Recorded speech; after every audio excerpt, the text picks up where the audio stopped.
The best late-night conservative talk show in America, Sackheads Radio.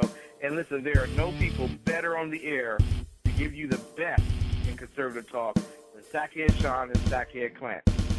And we're working on immigration papers for a certain other guy who happens to work here, too. But for those who are tuning in around the world to the best in late-night conservative talk, Sackheads Radio. Sack News. Sack News. Radio. Sack News. Sack News. Radio.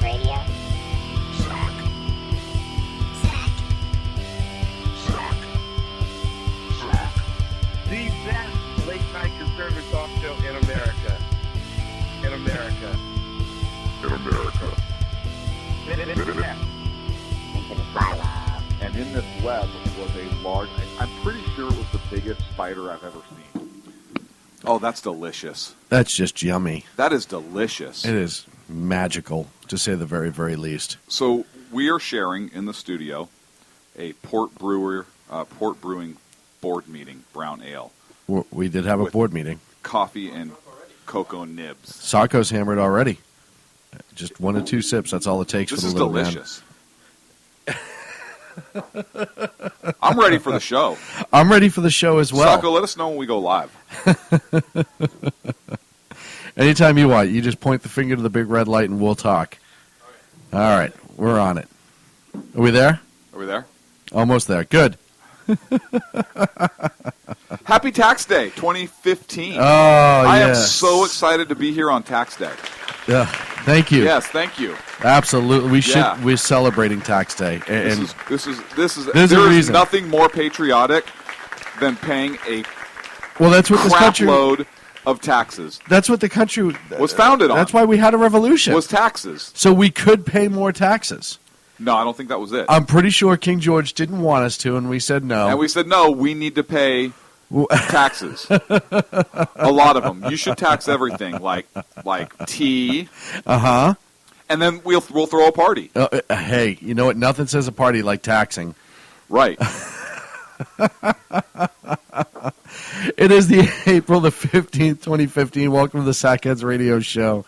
We're not drunk yet, but we're working on it here in the SHR Media Studios. Again. Thank you so well, yeah, doy. Or still. Still. Why don't we just say still? Because it's a work in progress. Yes. Sacco has good news. Sacco won an award. Sacco today. won an award. What'd you win, Sacco? Yeah. He does work for a big corporation. He won number one on his team. What team Wow. Now, is that? Like, what given number your one age, what? hold on. Given your age bracket, and you grew up in that generation, did everybody on your team get a number one? Oh, really? Did everybody get a participant award? No. No. Wow.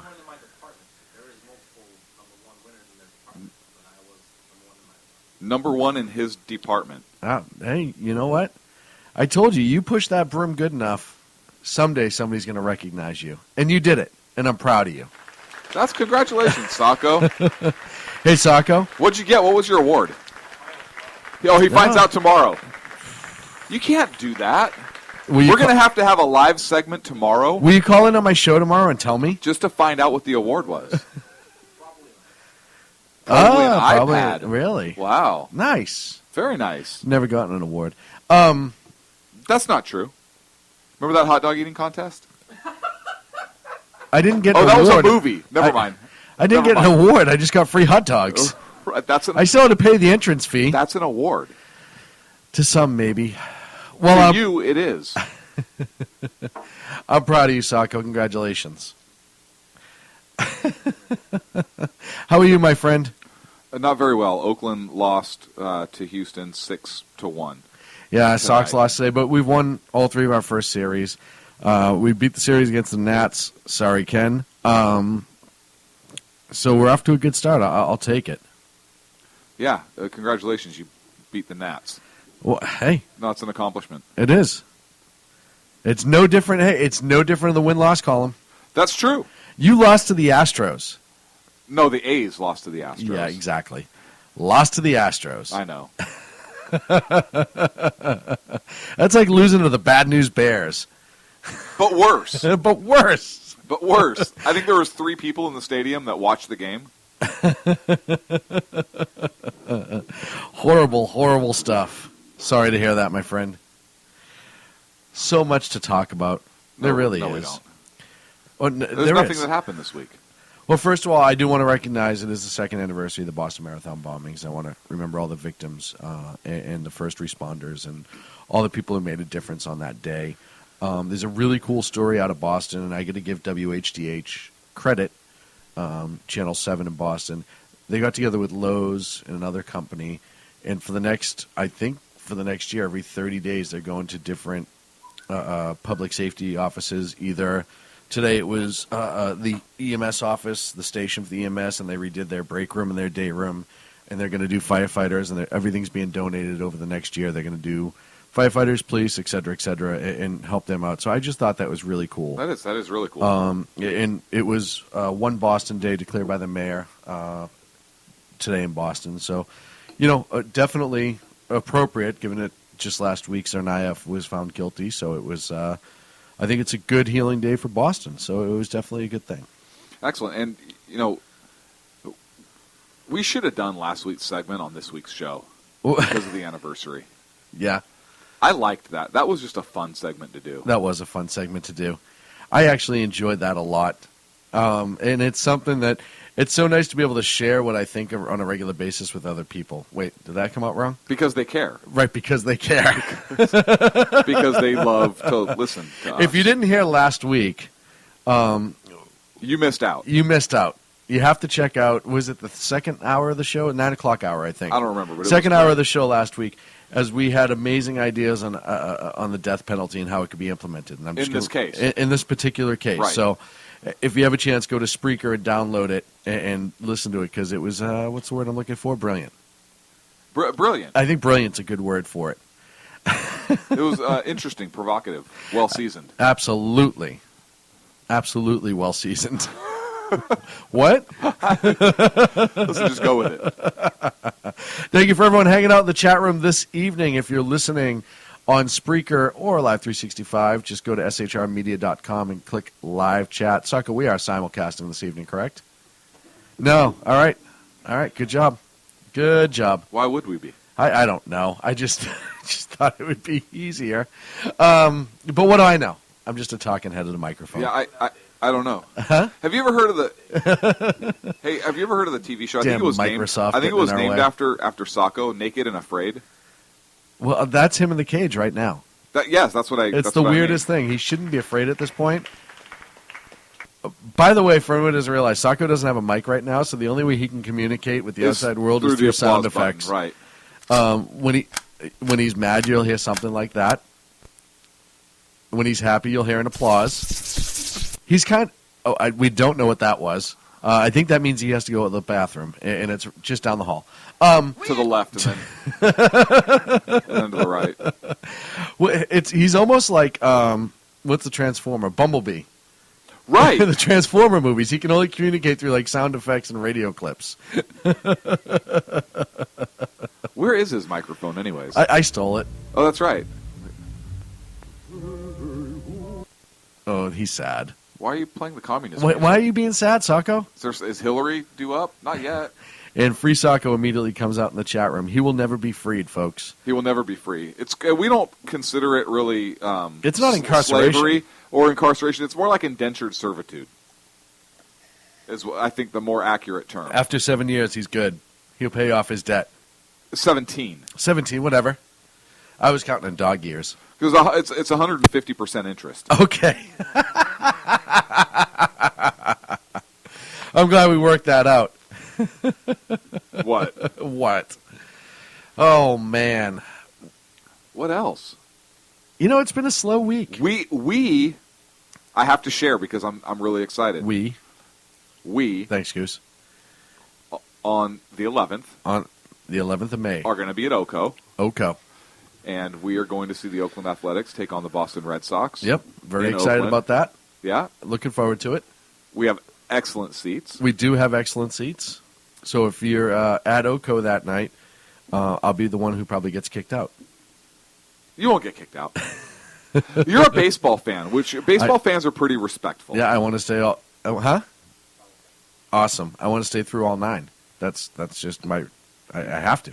Yeah, and I have do to the enjoy same the thing. game. Yeah, absolutely. And you don't get a chance to see your Sox play that often anymore. I don't. Live, I don't. Not nearly as much as I used to.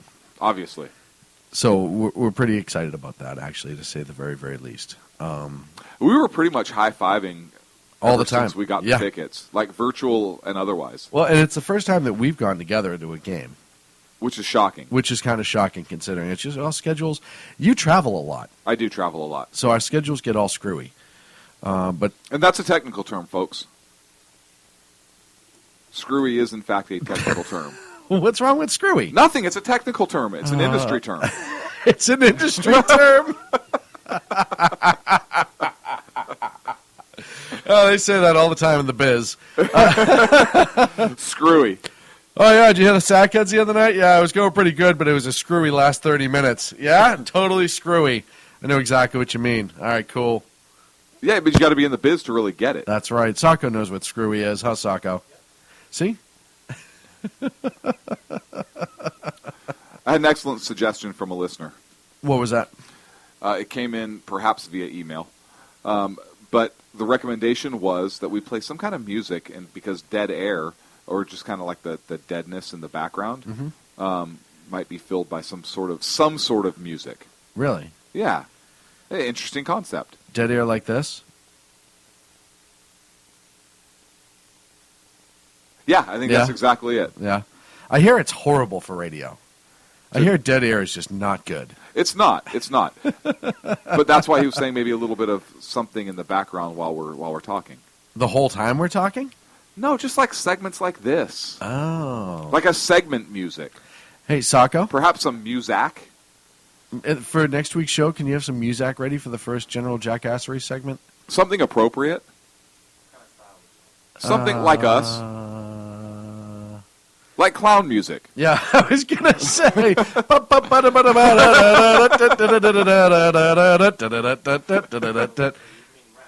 Yeah, rap. Well, Ken would listen.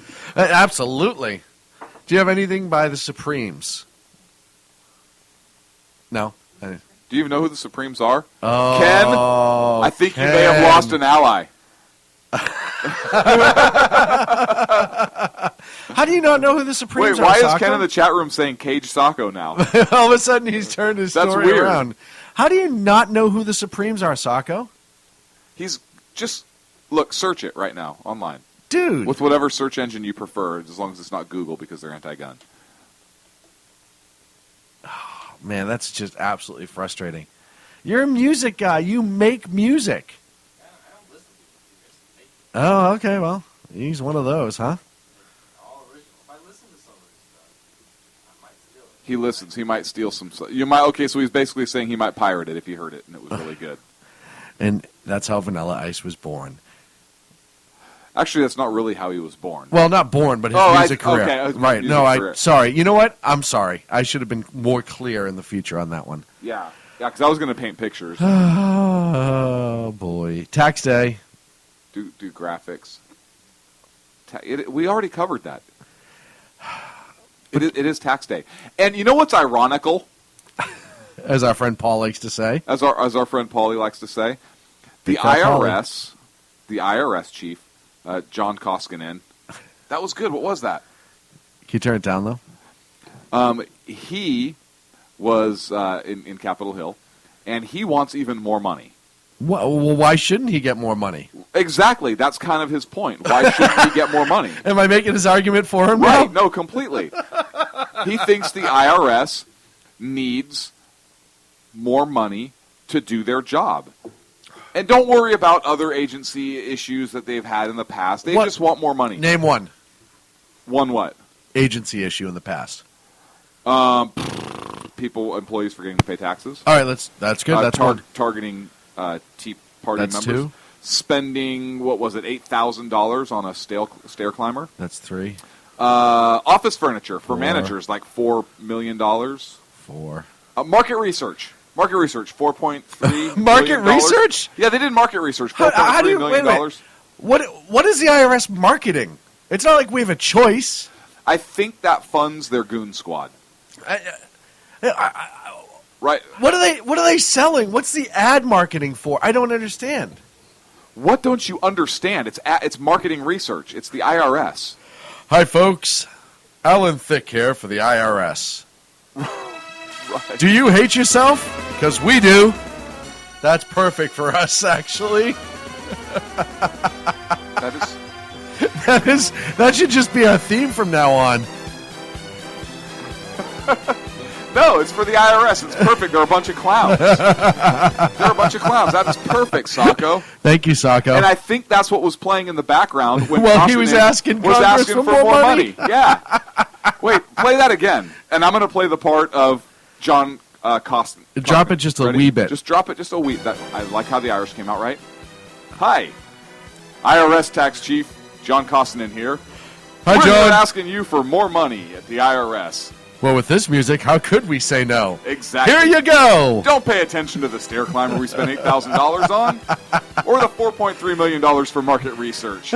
We need more money to staff our call centers to crack down on the wait times of our customers. Did I say customers? I meant taxpayers. It's not like... I love that they have an ad scheme. Right. What do we need more money for? Oh, we need more free giveaways. Like bathtub toys. Hey, we should probably start advertising to the people who go to jail if they don't pay their taxes. Right. So let's send out a nice frilly ad. People are having a 30-minute or longer wait time. I don't think people mind waiting to pay their taxes. Right. That was a perfect music. Sacco, you did well. That was nice. Thank you. You need to be on game like that more often. I think I have I a proposal. I like that. I have Yeah. a proposal. I think that should be the music whenever we have an IRS story. Sacco, that's our IRS theme. You got to be on top of it now. Got to rename it. He's just stuck his pinky at me. That was weird. No, he was drinking his beer So they have the audacity. of hope. No, I'm sorry. That's something different. They have dreams for my father of... They have the audacity to hope for more money. Right. So I was right. How is this even possible? Why? First of all, we all know the IRS is the biggest waste of money in the federal government. I think we can all... does anyone disagree with that? No. Okay. Well, EPA. Department of Education. Ooh. Neck and neck coming around the stretch. Good job. Right? IRS is on the outside. IRS on the outside. Inside comes the EPA. Running towards the finish line. No, right. Right, I can see that. I can actually picture it now in my head. Yeah, it's like a horse race. Yeah, But absolutely. Completely different. Apparently we're taking a poll in the chat room. EPA is winning so far. EPA is winning so far. Thank you. Well, and we've talked about this a couple times. We could eliminate the IRS pretty quickly. Very easily. Flat Rand tax. Paul has a great way to do it. Flat tax. Yeah. Absolutely. Or federal income, Sales tax. Federal sales tax. Yep. Right, like we were talking about earlier. Yep, that's one way. And then we wouldn't need the biggest bureaucracy. And I think the IRS is the biggest now in the federal government. Outside of military, just pure bureaucracy, people that bring nothing to the table but cost money. Well, they bring money in. And don't provide a service. No. They don't bring money in. They collect money. Okay. So technically, yes, they bring money in. They're like the Goon Squad. I'm on the Goon Squad. You are the Goon Squad. Princess Bride, great movie. Great movie. But they don't really generate money. You and I generate money for them. They just collect it. It's almost like, do you remember the mob in the 60s when they did protection schemes? Hear me out on this. They would go to your private business, and even though they don't do anything to add value, they don't do anything. Other than not kill you. Other than not kill you. Or put you in jail in and this they case. They'd collect what was called protection money. And that money would mean, nothing is going to happen to your business if you pay us. So they'd weasel the owner out of like 20% of their profits, et cetera, for nothing. Where do you think they modeled that plan afterwards? The IRS, it has to be. I don't know, but I think it could be. It could very well be because And more the collectors right. for the mob boss, which would be the federal government. Right. It's very strange and sick and sad and pathetic. Argument, fair tax versus flat tax versus sales tax. I think flat tax and fair tax are close enough, in my opinion. Flat tax. Because I think that's fair. I mean, right. Right? If somebody makes $1 million and they pay 10%, And you make $500 and you pay 10%. and obviously the 10% of 1 million is a lot more, so they still are paying more. Always going to pay more. They're always listen. But it's a percentage, right? It's a same percentage. Yeah. Everybody pays No matter what. 10%. And you know, and it based should on not your salary be more for the than year, 10%. If a church collects 10%, because that's what the Bible is, then why should the government get more? I'm okay with that. Right? I'm okay with that. Unless the government thinks they deserve more than God. Which this government might. I was going to say, this administration, I'm pretty sure thinks I'm they pretty deserve well more sure than God. They do. If not, they are right up there with him if they even They believe. might even think that they are Right. God. Right. Oh, he doesn't have a boy named Jesus. Okay, good. No. I was just wondering if Obama had any boys named Jesus. No.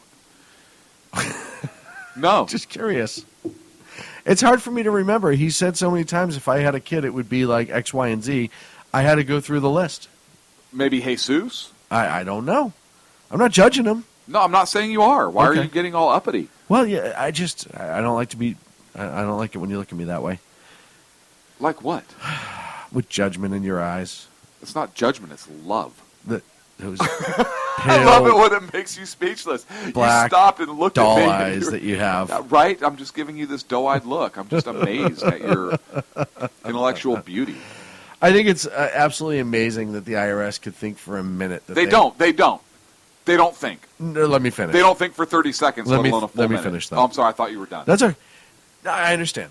Okay. That they believe that they deserve more money than they already get. When, like you said, because the reason customer service is lagging is because Customer Congress cut the service. agency's budget. I That's what Senator Claire McCaskill said. I love. She's a Democrat. No, Claire. Not Huxtable. Oh, McCaskill. I know it sounds similar. Huxtable. Just throw that out at random, huh? Ah, well, it's not random. Claire. It's Claire. But do you... I know. There's no question for me to ask where the answer's in the affirmative. It's always going to be no. Listen, So first of all, their customer service sucks because nobody wants to pay taxes. And they hire these government drones that have more rights due to the union than anyone else, so they're always on a break. They have a bad attitude. Nobody's going to fire them because nobody cares. Or And the because union the protects union- them yeah. so much that they can't fire them anyhow. And I'm not saying that's every employee at the IRS, but it's a good majority of them. I know the IRS tried, 5-6 years ago, they started this whole new IRS campaign. Well, we're the newer, nicer IRS. But No, you're not. You're a bunch of at douchebags. the end of the day, You're a bunch of douchebags. you're still the Hang government. You still take my money. Match up. Okay. Who's the bigger bunch of douchebags? The IRS Uh-huh. or the FBI? Informal poll in the chat room. Informal poll in the chat room. I'm going to go with the IRS on this one. Really? Why? Because the FBI has stopped a few horrific things from happening. Not necessarily alone, but they've been involved. The IRS has never stopped anything like that. As a matter of fact, they've caused horrific things. See Lois Lerner and True the Vote and all the conservative groups. So, I'm not defending the FBI by any stretch of the imagination, but you put a choice on me. I did. I and did. I had to make I'm it. going to go FBI, and here's why. Okay. I don't think that there is constitutional authority for any kind of federal police force. U.S. Marshals. Federal police force. Oh, understood. The marshals are not a true police force, right? They have a very specific function, which I believe is constitutional. Mm-hmm. But the FBI, what's their jurisdiction? Well, whatever they want. They're the FBI. Right. Haven't you ever seen Point Break? Look, we have the SS, I am an right? FBI agent. Right. We have the SS, right? We have the Secret Service, Right. Which has a duty, Right. right? Treasury Department. You I said said it. duty. I said duty. Sorry. We have the IRS, which, although none of us like them, and they are a big bunch of douchebags, they do have a purpose to collect a lawful constitutional tax because it did go through the proper amendment process. Okay, so they do have a legitimate constitutional function. What's the FBI's? Well, Why can't the Secret Service or something else actually have the jurisdiction to investigate federal crimes? How many federal law enforcement agencies are there? one for every single whatever agency you have, it has law enforcement. That's ridiculous. I agree with you. I agree with you. And the FBI is a political tool of the Justice Oh, well, Department yes. a lot of of course. times. Of course. Right? Oh, Ferguson. Yeah, you didn't find it. Well, now we're going to see if we can't get you on something. Well, I want to know why the FBI and the DOJ are even attached. And hear me out. The DOJ's job is to prosecute federal crimes. Right. The federal, we don't even know what the FBI's job is, but it's all federal crimes. It doesn't matter what agency brings it forth; they prosecute it. Why aren't they completely independent from any law enforcement agency? Because now, you could argue that there's a level of favoritism.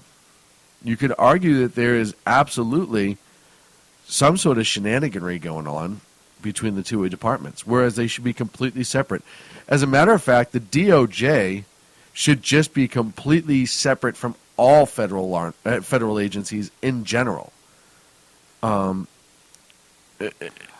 to Congress only and the Supreme Court only. I once heard that they were the only law enforcement agency not allowed in the Fraternal Order of Police bars. I don't know if that's true or not, but if that's true, that is hilarious.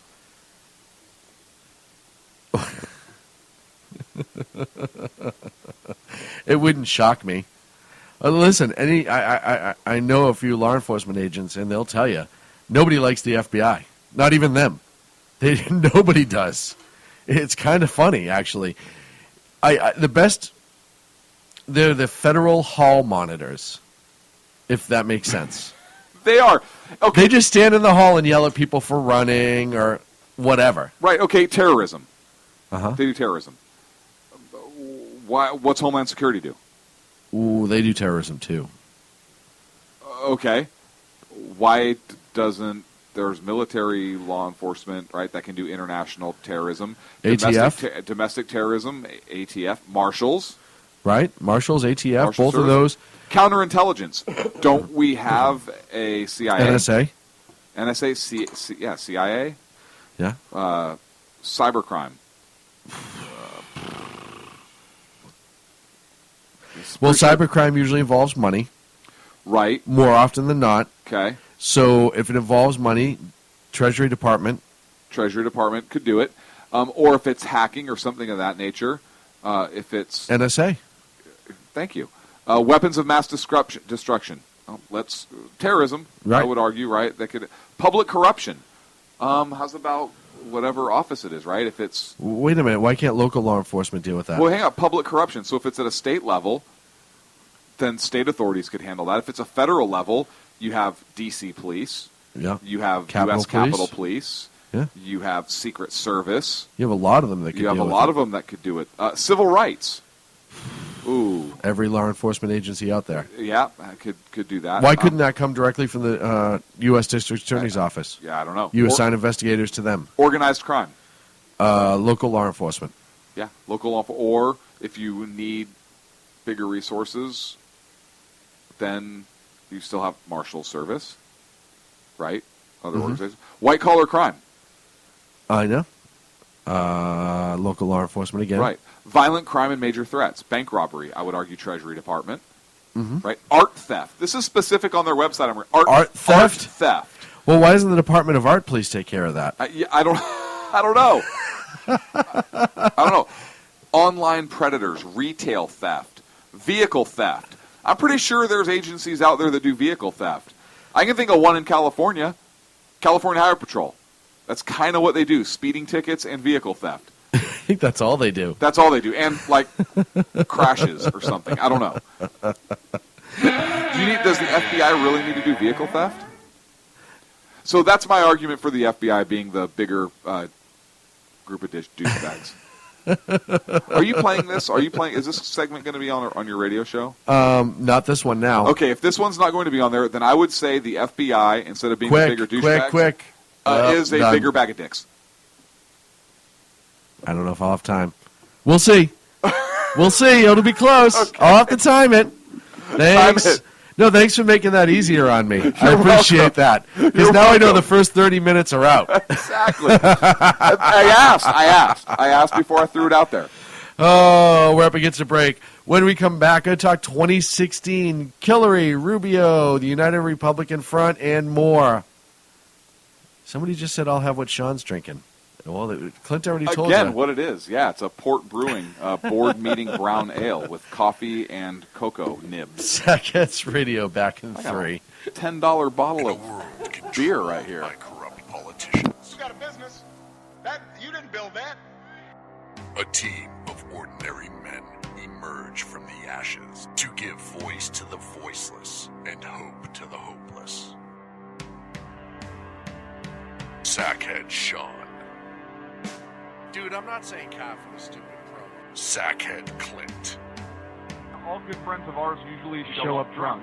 Also starring Sacco as the producer. I'm a little bit drunk, 'cause I'm drinking. They are the Sackheads Radio Show. Every Wednesday at 8 p.m. Pacific on shrmedia.com.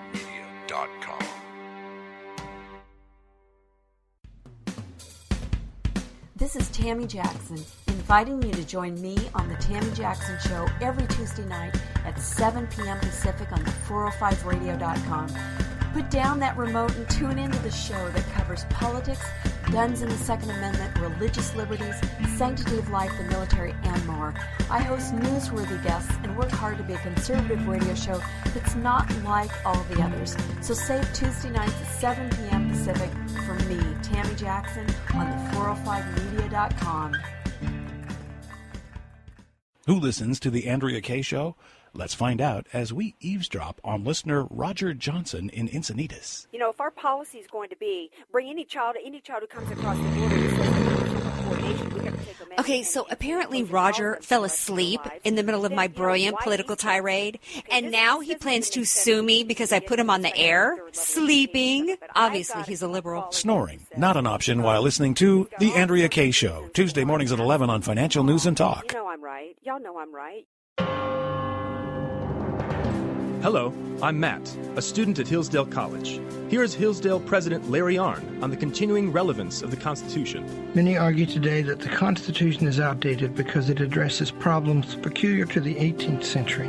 Some parts of the Constitution do read rather quaintly. Consider the injunction against titles of nobility in Article 1, Section 9 of the Constitution. But is that so outdated?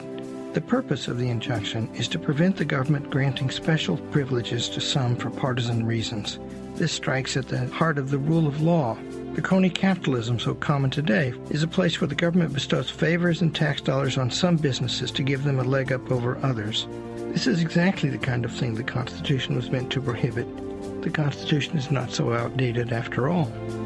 This Constitution Minute was brought to you by Hillsdale College. To join the national conversation on the Constitution, go to constitutionminute.com. And we're back here on the Sackheads Radio Show. Thank you so much for joining us here live on the SHR Media Network. Oh, thank you. We do need some kind of intro music coming back from a break, I think. I think our listener was right. Okay. All right. I'm not arguing with you. I know you're not. So, this is not an IRS story. Yeah, no, that's the IRS-specific music now, Sacco. Yeah, this is. So you got to find another theme for coming back for break. I like the Jeffersons moving on up, but you choose whatever you want to choose. No, I don't think we're about to talk about the 2016 elections. I don't think Soviet music is really what's needed right now, unless Hillary gets in charge. So 2016 is right around the corner, and We had two people declare this week, both of which aren't a shock. You had Hillary Clinton, who, through the most imperfect video on the face of the planet, where she literally... Did you see the announcement video? Yeah. If you want to talk about squeezing every demographic that you could possibly get in... Yes. In a matter of 82 seconds, she absolutely did. And then she... I'm a champion for the people. No, she's not. When was the last time you did anything for anybody else but Hillary Clinton? Seriously. Anything other than whitewater deals. Hillary is the most self-centered... And then she jumps in the self-described Scooby-Doo wagon and goes traipsing across the country. She calls it a minivan. Before anyone saw the darn thing. She calls it a minivan. But then you get pictures of it, and it's like a sleeper conversion van. Right. It's not even close to a minivan. Like, how... Oh, yeah, you're so one of the people, Hillary. So one of the people. You haven't driven a car in 25 years. The Secret Service had to drive you. You couldn't even drive yourself. It's absolutely sad. And just... But then she did order Chipotle. She did order Chipotle. She walks in. She did better than Obama did. Because remember, Obama reached around the sneeze guard and got in trouble? You remember that? She did better than Obama. What is it with candidates and Chipotle? I would have, if a health inspector would have cited him for that. How great would that have been? Whoa, Mr. Obama. Come over here for a second. I need to talk to you, please. What did I do? Well, you see the sneeze guard? Yeah. That's for the that's for employees only. I'm going to have to issue a citation. I'm the president. Secret Service just stands back, be like, "Oh, I'm sorry, Mr. President. I can't get in the way of law enforcement." We might get arrested for interfering, Mr. President. I'm not getting in the way. And then the president tries to walk away. No, sir. I'm telling you, you can't leave right now. But pursued. So anyhow, we flash forward to Hillary. Wait a second. Oh, I want to play this out even more because this is hilarious to me. So the president turns and walks away, or starts to run. No. The cop has to chase him. Now, does the Secret Service go in chase of the cops that are chasing the president? Like a bad skit, right? That's when you can play the music again. That would be perfect. Because what happens? What happens if the cop catches the president to arrest him lawfully, and then a marshal the Secret shows Service, up? Right? And then the Secret Service arrests the cop for interfering with the president, and then the cops arrest the Secret Service for interfering. But then somebody says they're a conservative, and they go to jail first. So and then they get audited and taxed. You know when Ken's alive in the chat room when you read things like White Lives Matter. Is that because we talked about chasing Obama? So was Ken referring to his white half? I don't know. Or the president's white half? I don't know. I we'll see. We can clarify. Yeah, I'd like clarification on that, Ken, please. Let's get back to Hillary. Sorry, Hillary. It's an H. I know it can look kind of like Well, in some languages it's pronounced in a K. Hillary. Yeah. Hillary. So she shows up at Chipotle. Can't take her sunglasses off. She's like Imelda Marcos. Right. All she was missing is the little poodle inside her bag while she was ordering. But then, have you seen any of her condescending speeches? Which ones? All of them. Yeah. And somebody asked, and you know what? I forget who she was. It could have been Carly Fiorina. Somebody said the other day, I would love it if Hillary could tell us one thing that she's done to help this country. Just one. One legitimate thing that she has done to actually help people in this country. Because I've looked for answers. I can't find anything. You had Secretary of State time. Let's start when she was a senator. Because First Lady's out. All she did when she was First Lady is beat Bill. Right. We're pretty sure. I can't confirm that. Right. That's allegedly. Allegedly. But then her time as a senator. Not that it wasn't deserved. But it doesn't matter. We weren't there. We weren't there. Right. Her time as a senator, she didn't really vote on much. She didn't really do much. She didn't bring any big bills to the floor. Well, Hillary she Carey. brought Big Bill. She put him on the floor. She put him on the floor. Right? Allegedly. Okay, Secretary of State, we had the really awesome reset button. Ooh. That worked out well Benghazi. for us. Aunt Benghazi. Benghazi, yeah. She did try to pass Hillary Carey as first lady. I said good things. She did lose to Barack Obama, so that was bad too. Right. That was bad for our country. She deserves a Medal of Freedom for hitting Bill with a lamp.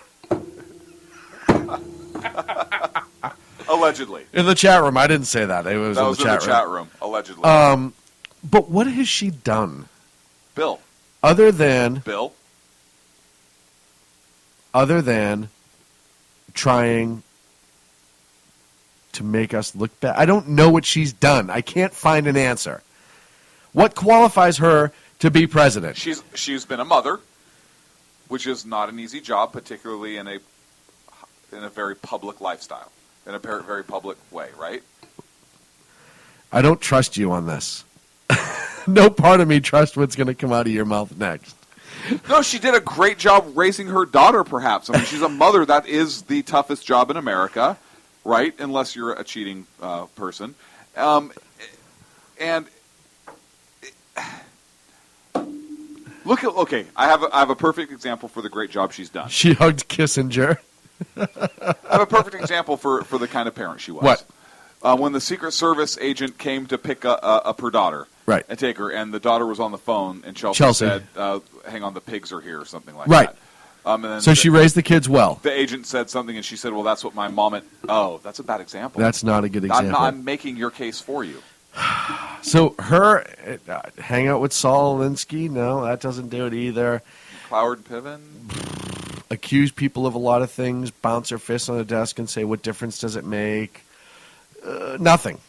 She has done nothing that qualifies for her or anything to be president. She's not done one successful act, law, bill, procedure, anything to qualify She to was be an attorney, president. wasn't she an attorney?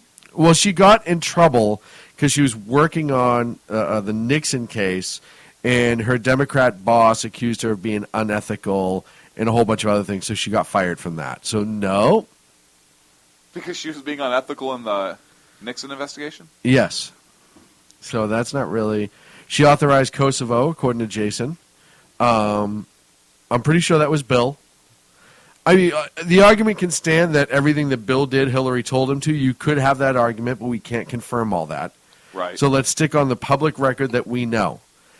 Other than having the Secret Service drive her across country in a wagon, giving a couple speeches, blaming people for everything that she's done wrong, bad deals on Whitewater. Why would you vote for Hillary Clinton? Why would anybody? Because she's got a D after her name. Well, you asked the question. I know, and I that's gave the the problem. response. And she'll get votes. Unless she's in jail, she will get votes. I bet she gets votes when she's in jail. If she's in jail. Because people vote. Look, how many times have people voted for a dead candidate? Oh, it's true. Right? They Hillary Clinton. Nailed it. Let's get on a happier topic. Marco Rubio announced. Marco Rubio did announce. And you know what? He was met with a lot of positive reaction. I think it was... Who was it saying? Somebody was saying the other day that he's the biggest fight for Hillary. And that he could single-handedly take her down.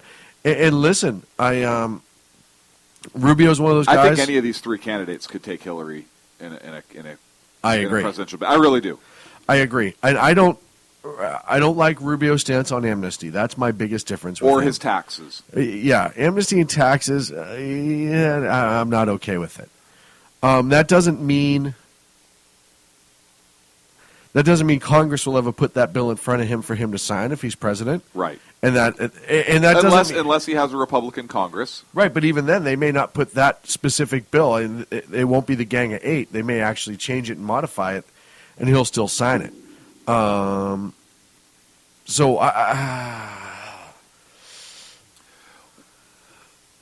one thing I do like that I've seen. It's tough. One thing I like that I have seen from Marco Rubio, Rand Paul, and Cruz is this. They all are focusing on Hillary right now. Yeah. They're not beating the snot out of each other yet. And I hope they don't. Well, Reagan had that 11th commandment, right? Yep. Which is, hey, don't badmouth fellow Republicans. Well, and one of the things that they've all done, and again, you want to talk about the classiest guy in the field right now might be Ted Cruz. Immediately upon Rubio and Rand, when they both declared, wrote a really, really nice long, essentially letter. Welcome to the party.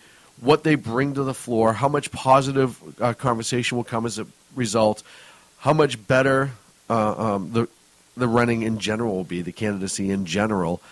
And just really classed it out. But I think they're all like that. I think they're all on that same page. I think so too. And this is why I was talking about this, because they all came back and said essentially, hey, Clinton is either going to be a third Obama term. Yep. What was it in Rand Paul? I think it was Rand Paul's ad where he says that Hillary represents the worst of Washington, quoting the arrogance of power, corruption, and cover-up. Oh, yes. Which I think is dead on. Is perfect. Yep, absolutely dead on. So Ted Cruz says Hillary Clinton represents the failed policies of the past, obviously, which is good, and that Hillary administration will be no different than the Obama administration, essentially. I have to agree with that. Yeah, absolutely. And this is what I like. And the Republicans, Rand Paul basically talked about Ted Cruz. He says, yes, Ted Cruz is a conservative, but he then goes on to question his winnability. Right. Which that's fair. That's fair. Ted Cruz has taken, has gone on and says, hey, he's likes Paul and he's a fan of Rand Paul's, although they disagree on foreign policy issues. They're not beating the snot out of each other at all, which I think is huge, particularly if any of these candidates hope to win against Hillary, because if they get too beat up and battered, and look, Hillary Clinton has more money than has ever been spent on any presidential campaign ever. Yeah, she's loaded and waiting to go. And so if you have to spend money defending yourself from fellow conservatives, from fellow Republicans, and then Hillary too, like, look, if Jeb Bush jumps in, all of you should gang up on Jeb Bush. Yep, just end it right away. End it right away. Same thing with Chris Christie. Yep. If they're not a true conservative, jump in and end it. Yep. And then treat each other with dignity and move on and so forth, so that you're not beaten up. Because then Jeb Bush or Chris Christie, they're going to have to focus their attacks and spend their money three different directions, as it stands right now with these three. Well, and part of the great part of this country that gets lost all the time is positive discourse. Mm-hmm. It really does. And I think the three of them would have a great debate. I would love to see that debate. Full of positive discourse. Hey, I agree with you. It doesn't mean he's a bad person, but I disagree with you here, and here's why. You would have great debate on taxes. Yep. You would have great debate on foreign policy. Agreed. And you would have Jeb great Bush debate, is the Democratic hopeful. and you would have that is a true statement. And you would have great debate on immigration, because they do differ slightly in their views. And I think it would be a respectful, intellectual conversation. I agree with you. I think if you throw Scott Walker in there, it elevates it only more. You really are a big fan of Scott Walker. I am a fan of Scott Walker's. I listen, we've done well when a good conservative... It's not that I don't like him. A good conservative governor becomes president, and we've done well with that in the past. And I like... But not in a long time. Well, maybe it's time for history to repeat itself a little bit. I'm not saying he's the next Reagan, but what I'm saying is... So the governor of California? No, I was talking about specifically Walker. Oh. Not Moonbeam. Though, I heard, and I don't know if there's any truth to this, But I he's read a couple contemplating? blogs that Moonbeam's contemplating. And I wonder if Hillary gets smacked down via Benghazi, if he's going to jump in to try to be that savior. And I wouldn't put it past him. I wouldn't either, but I don't know that he has the national recognition. What are you talking about? Everyone knows that voice. He sounds like Scrappy Doo, or no, he sounds like you know who he sounds like? Tom and Jerry, the dog Spike. He reminds me of Spike. That's my boy. Did you hear about the other Democratic nominee that's declared himself? By the way, he is not the nominee, but another Democrat has declared their run. Google, Bing, do a Yahoo search, whatever, for the words "Vermin Supreme" right now. I want to see your reaction about this. I did hear that Moonbeam, there's been some hints and allegations. I don't know if he'll run. I agree with you with this. I don't know if he has a national recognition. You do have O'Malley, et cetera, et cetera. Oh, the look on your face is saying everything that the search returned from Vermin Supreme. What have you learned in the brief 30 seconds about Vermin Supreme, Clint? First of all, I love the picture. I like this guy better than Hillary. I think he has a better chance than Hillary does. That's because he's from Massachusetts. That's not why I think so. He's an anarchist. He's still a Democrat. That's a Democrat. That's a Democrat. This guy said if he's elected president, he's going to pass a law requiring everybody to brush their teeth. But he's an anarchist, which is the best part. Is an anarchist and a zombie apocalypse awareness plan. Here's a little bit about Vermin Supreme, who's running, by the way, as a Democrat. Vermin Love Supreme is an American performance artist and activist who is known for running as an alternative candidate in various local, state, and national elections in the United States. Vermin is known for wearing a boot on his head as a hat and carrying a large toothbrush. He's from Rockport, Massachusetts. You know what? I hope this guy gets Democratic money. I hope he files all the right paperwork and gets money from the Democrats to run. Two Democrats in the race, and my money's on Vermin. Because honestly, would make two vermin running on the Democratic platform. Right? It'd be like the tale Just of two one rats. is a name and one is in reality. In reality, Vermin Supreme. I love that. He reminds me of the "Rent is Too Damn High" guy from New York. I love this time of year for this part alone, as you get some amazing wackos that come out, and this guy has his own Google page. You could Google me and I don't pop up. He has his own Wikipedia page. Zarko, can you make me a Wikipedia page? No. He's not the best color man in the business for nothing, folks. But I digress. You're just reading about him now, aren't you? He's fascinating, isn't he? no, he's ridiculous. Ridiculously fascinating. He's ridiculous. But he would get California's electoral votes. Well, that's what I was getting at. Can you imagine if he makes it and he splits California? That would be great. California doesn't split. It's all or nothing state. That's right. If he took California from Hillary, I love it. If you look at this guy, he's just amazing. He's got one picture here. I don't even know what he's doing, but his shirt is lifted. He's like out of control. Wow. He's out of control. This is what happens when the 60s are allowed to hang around too long. You know what I mean? Yeah. I mean, you can't tell me. I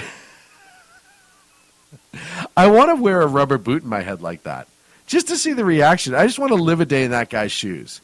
I want to know what got him to the point. You want to wear a day in his shoes, like the boot he wears on his head? Yes. Yes.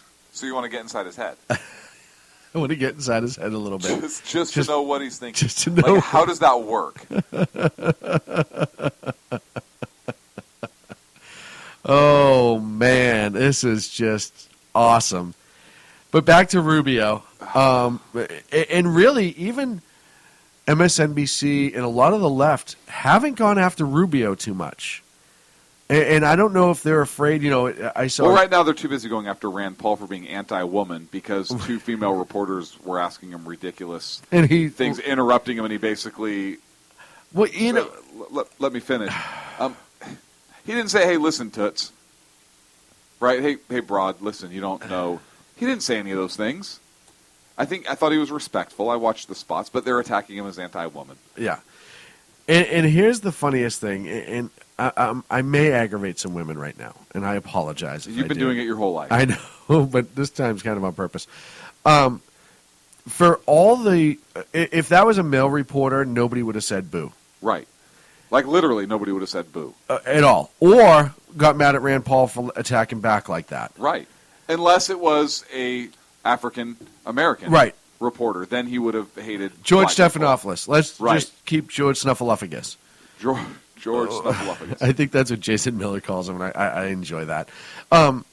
Nobody would have said anything to him about it. This would be a blip on the radar. However, because it was a female, now all of a sudden, here comes the war on women talk. And they got to trump this up because with Hillary running, they're going to try to save as much as they can for her. But it's funny to me, and I agree that I don't care, women can work almost every job the same as a guy. As long as they can physically do it, mentally do it, whatever. Right. Don't have different standards. I don't have different standards, but if they can do it, amen. Absolutely. Go for it. It doesn't bother me one bit. But don't get in the position and then get boo-boo faced when somebody treats you like the job that you want to do. Right. Don't get mad. That's part of being a reporter.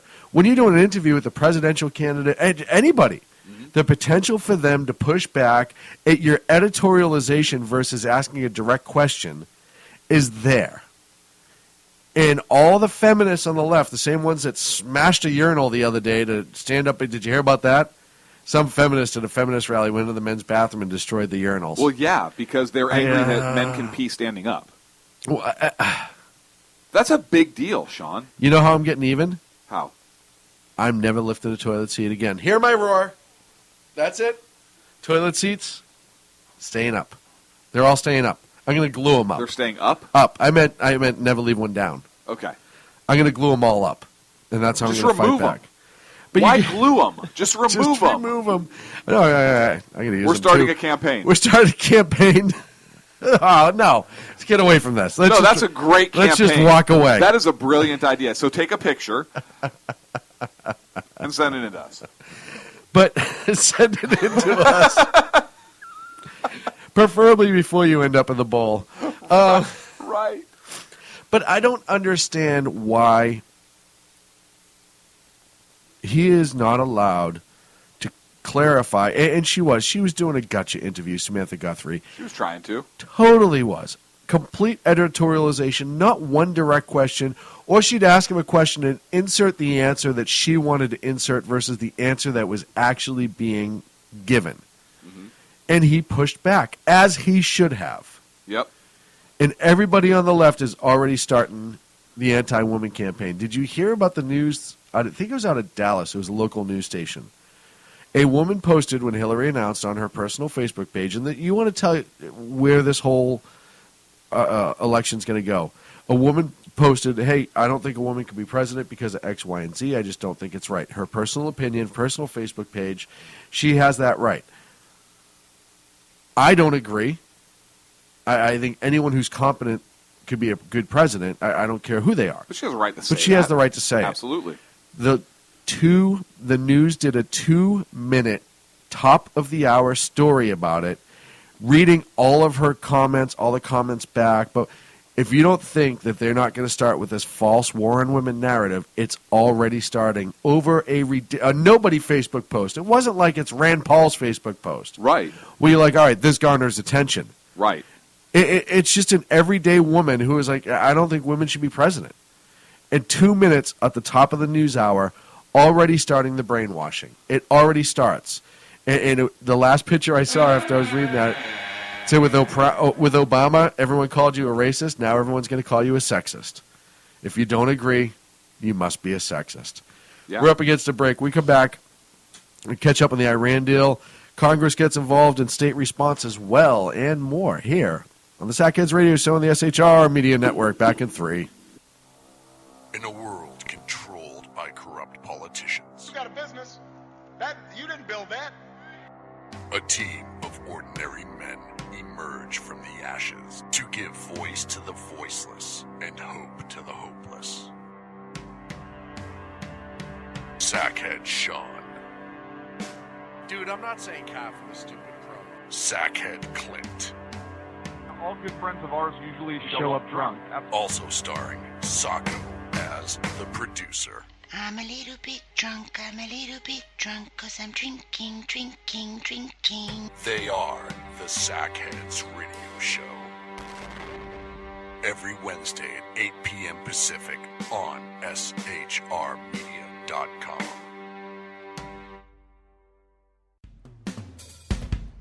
This is Tammy Jackson, inviting you to join me on the Tammy Jackson Show every Tuesday night at 7 p.m. Pacific on the 405radio.com. Put down that remote and tune into the show that covers politics, guns and the Second Amendment, religious liberties, sanctity of life, the military, and more.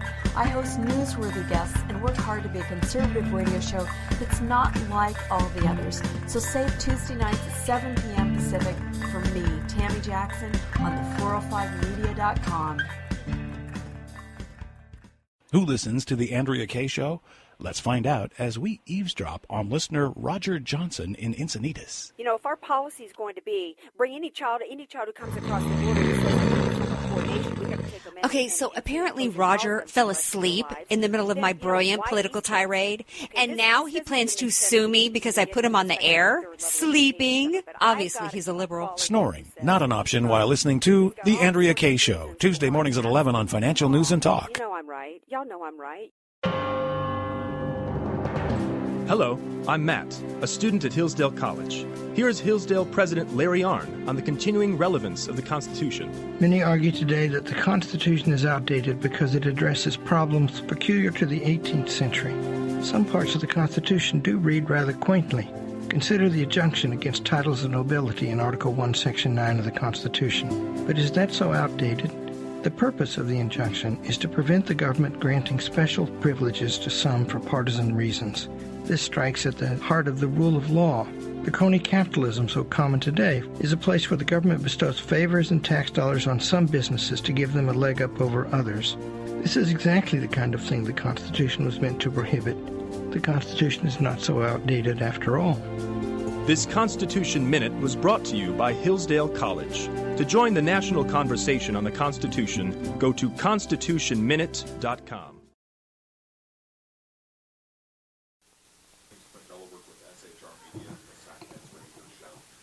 Oh, hey, we're back. I'd like to request a interview with Senator Paul.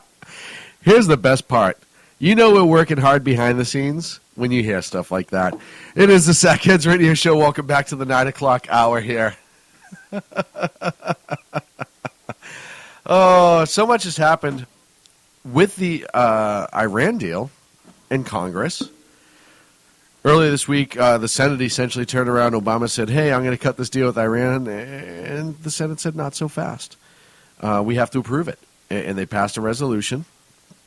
And well, if the Constitution required it, like, it wouldn't be a big deal. They wouldn't have to pass a resolution, or the committee wouldn't have to do anything. They would just know that they had the power to do it.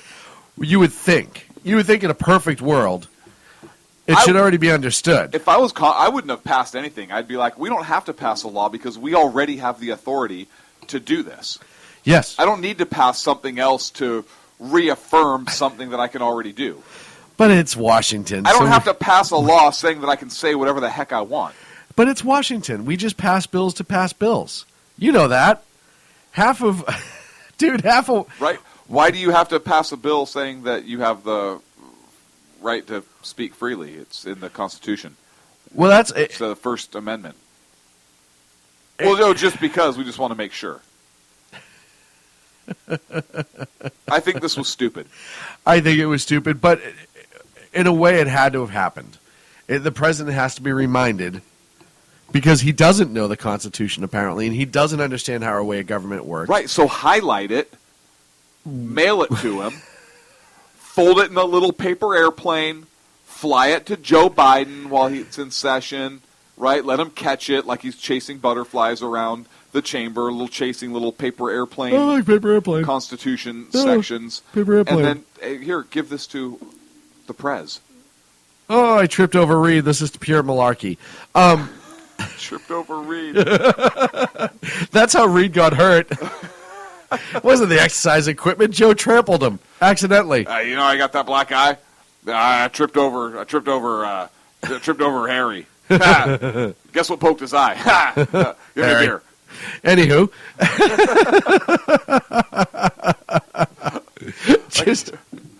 I could picture him saying that. I could too. Hey Harry, what happened? You get in a fight with a door again, or what? Exercise equipment. Yeah, you exercise. Whatever. Right. That whole thing has blown up. To sidestep for a second, the whole Harry Reid injury thing from New Year's Eve has blown up into something totally different. The Capitol Police. So, news agencies have been requesting the reports on that. Hey, Capitol Police, you took a report of him in an exercise accident at his home in Nevada. Can we have that? No.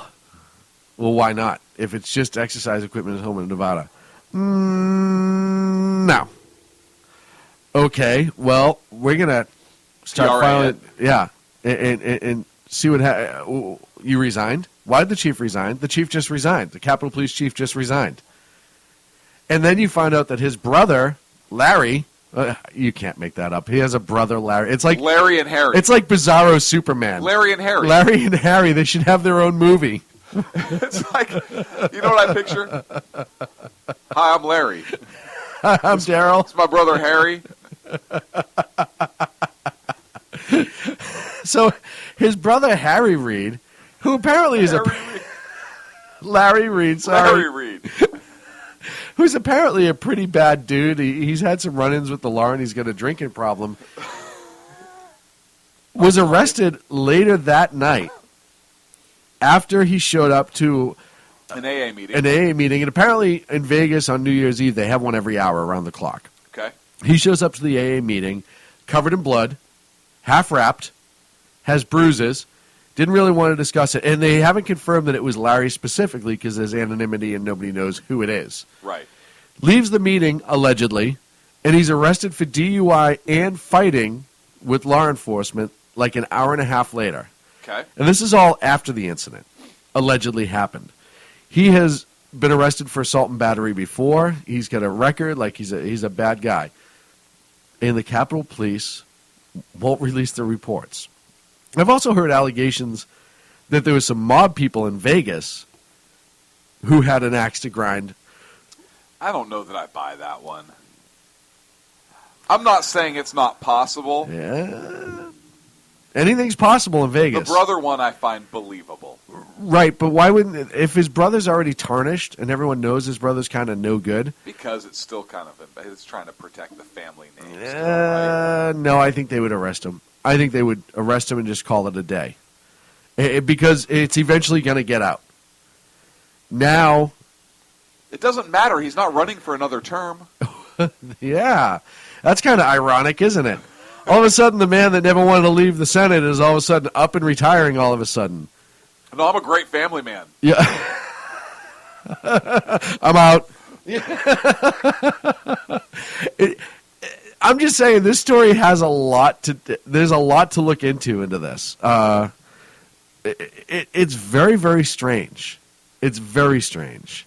We're supposed to be on Iran right now. I'm sorry. Well, we talked about the Senate, and then we went to Biden tripping over, catching butterflies. And then we went butterflies.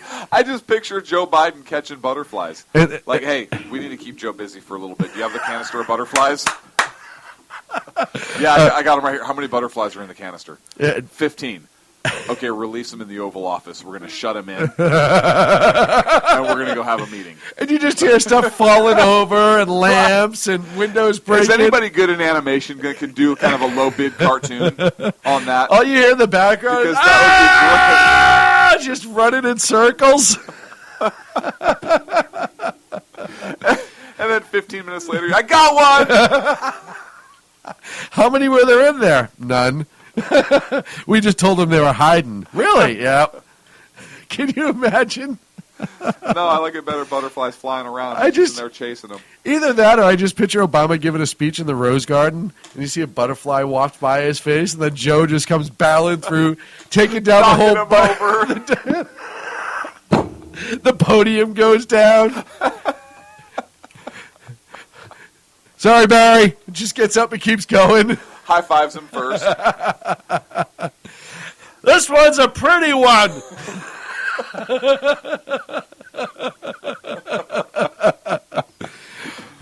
So the Iranian deal is And then he gets a pin board and he pins it to the board and just irritates everybody in PETA. Oh yeah, drives him crazy. Takes a bite out of it. He's Ozzy Osbourne. Bites the butterfly's head off. No, he's just hungry. Just it was a special butterfly. Butterfly wing hanging off his chin. Ken says Joe Biden on a cartoon swim or an adult swim on Cartoon Wouldn't that Network. be great? That's the vision. That's the vision I'm having right now. The Joe Biden show? Yes. Patent pending. The Joe Biden cartoon, show. Yes. patent pending. Nobody touched that. Get me an artist. You know what? I have another brilliant idea for an episode. He takes a Viagra instead of a vitamin. Hear me out on this. No. He's got meetings in the White House. He's knocking vases over. He's hitting people as he walks by. That's every day, though. I'm talking about special stuff. And we could have a disclaimer right in the beginning, right? Like, this may be based on actual events. We can't confirm or deny that this may be based on actual events from the White House files. I so hope Joe runs. I hope Joe runs. I hope Joe I need this. Show. I need this. I need Joe to run. Joe, you want to help an American? Please. You want to help a small American business? You want to help a small American business? Do me a favor. Run for Go president. all in 2016. Yeah, do us a favor. I will. This you know isn't what? Just about you. I Why does will. this always turn out into you? This is about us. Well, We're I in this together. mean Sacco, too, collectively. even though he's in the cage, he's in here too. I mean collectively. Oh, so you're a collectivist. Joe will fly you out. You can sit in studio. Yeah. We'll let you have your time. We'll talk to you. We'll treat you like a good candidate, but please. We would. We actually would. Please. Run. Please run. And please come on our show. My retirement. He would be so fun. My just to sit RV. here My and future talk, RV. right? All of that depends on Joe. Wouldn't that be great? The best part is we could tell him this was not at all political. Oh, what are you guys talking about? Sporting equipment. Beer and guns. Right. Oh, great, I'm in. And just sit down and be like, so, Joe, what do you think of... Oh, mosquito! Okay. Sorry, Joe. Must have flew through the door. You know? Booze and broads. Hey, Joe, welcome to the show. It's Booze and Broads. It's Sean and Clint. Quick question. It's the best show that's ever been on television. Don't tell Hillary. She hates this stuff. By the way, I brought Bill with me because he heard about the name of the show and he wanted in as well. Is this the Booze and Broad show? I brought my own broads. You guys got some booze? Is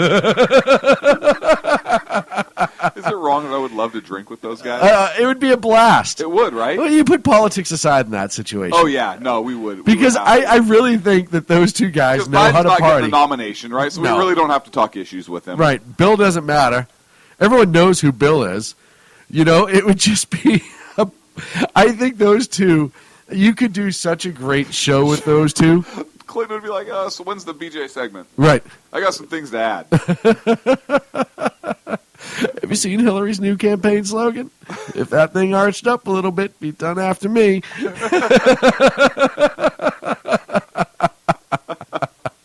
It's just, oh man, it just writes itself.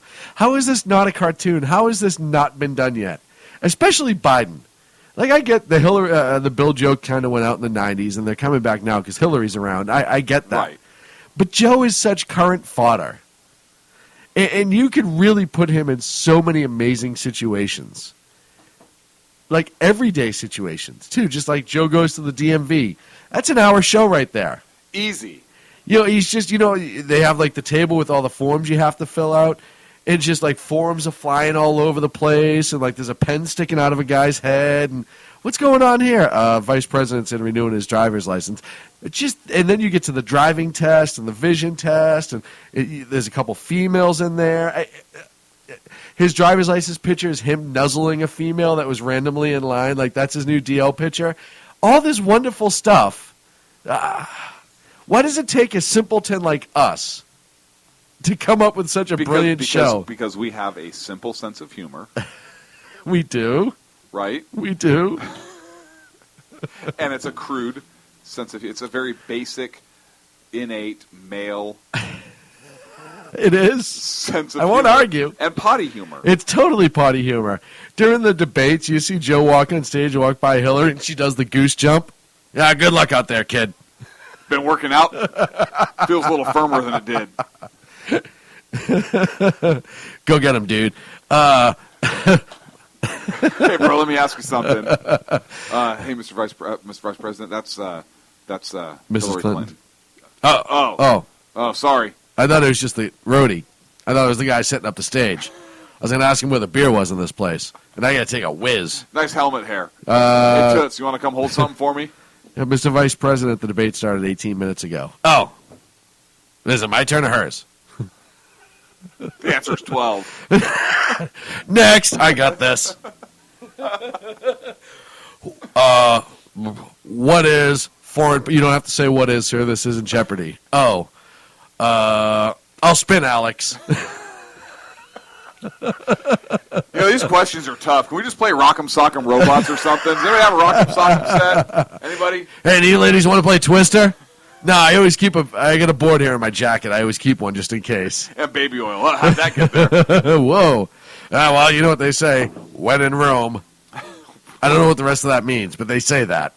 We're not in Rome. We're not in Rome. You know what they say? When in Des Moines. What was that? That's Joe's laugh. Like a Joe Elmer Fudd kind of laugh. I don't know. That was kind of weird.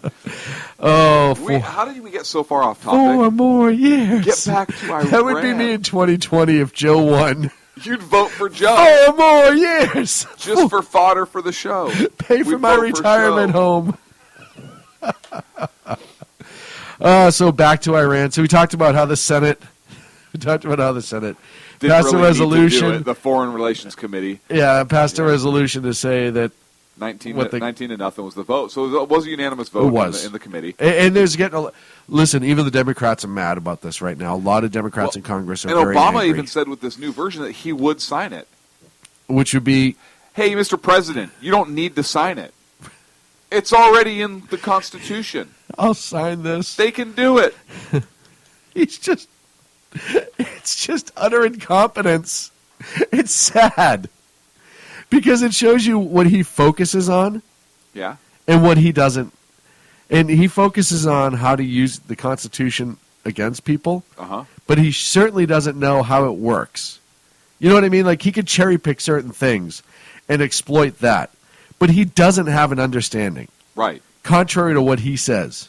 He has zero understanding. I think he understands it. He just tries to twist it to fit his agenda, which is not a new thing. No, it's just scary either way. No matter how you slice it, it's scary. And then all of a sudden, with the Iran deal, Russia decides, hey, you know what? We want to jump in on this too. You want to help? Yeah, sort of. We're going to sell a whole bunch of air defense missiles to Iran. I'm sorry, what? Well, hear me out on this. This is Putin talking now. We all know that Iran's eventually going to get the bomb, right?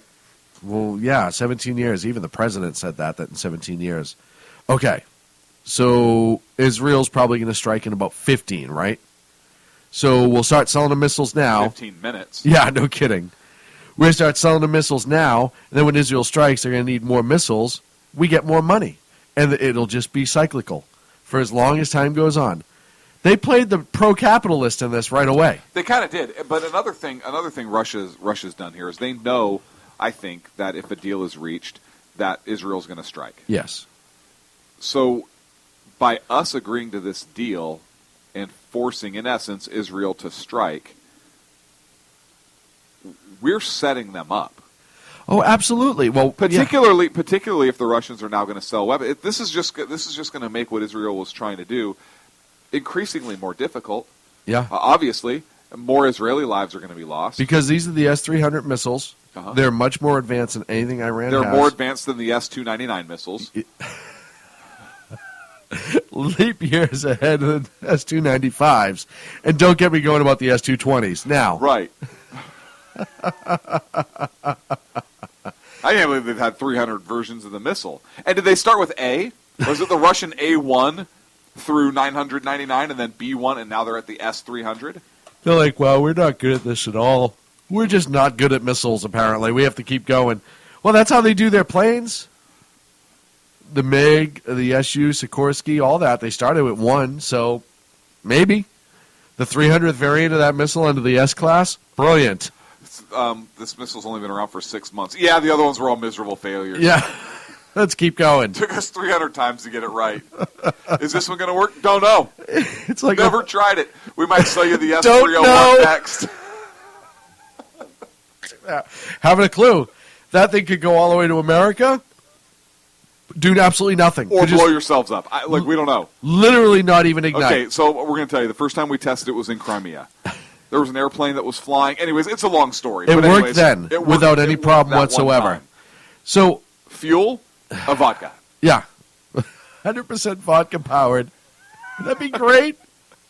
You just have a whole bunch of scientists just sucking out of the nozzles on the side. But this does create such a huge rift now in that region. Well, I want to talk about... I'm sorry. Go ahead. No, it's okay. Well, it's... No, you're right. We're talking so long. I want to talk about the states' reaction real quick.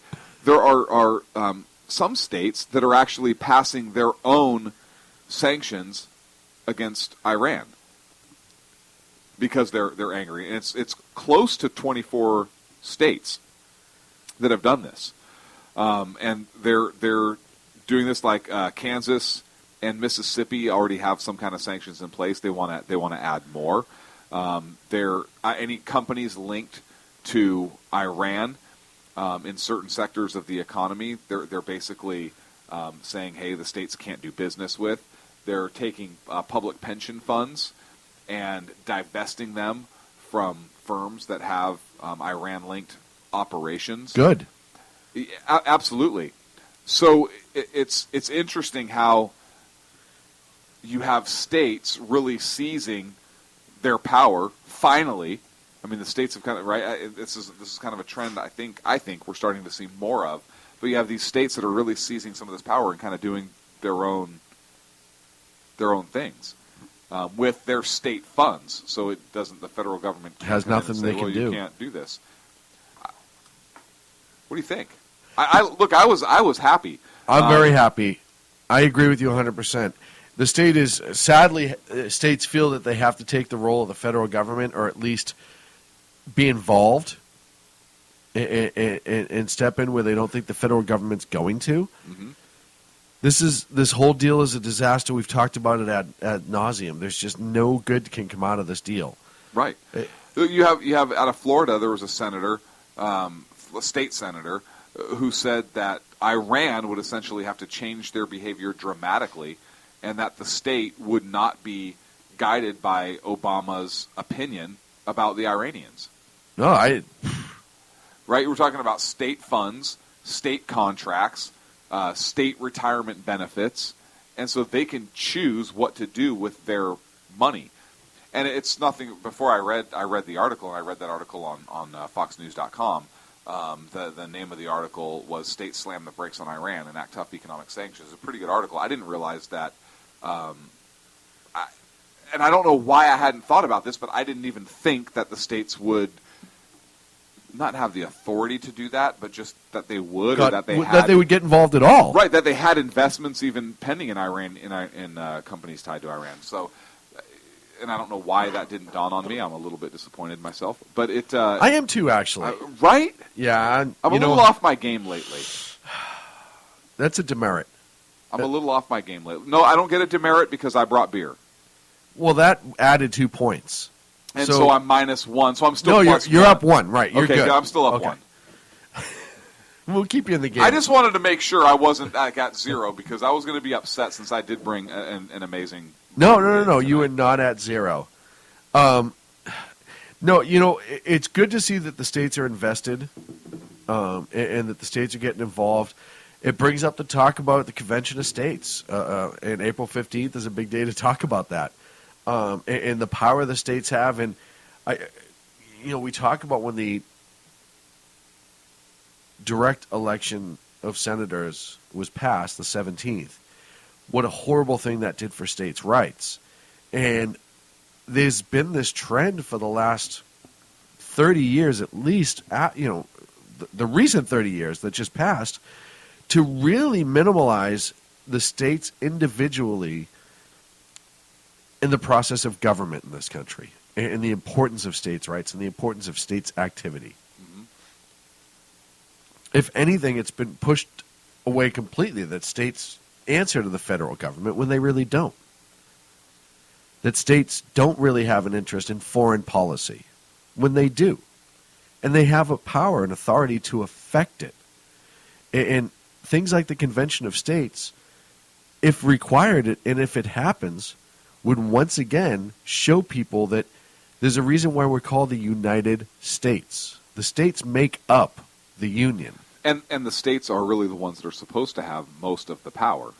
Yes. And unfortunately, that changed with direct election of senators. Right, because it's easier to sway people to vote for one person versus a state. Thank you, Woodrow Wilson, and the progressive Thanks, Woody. movement.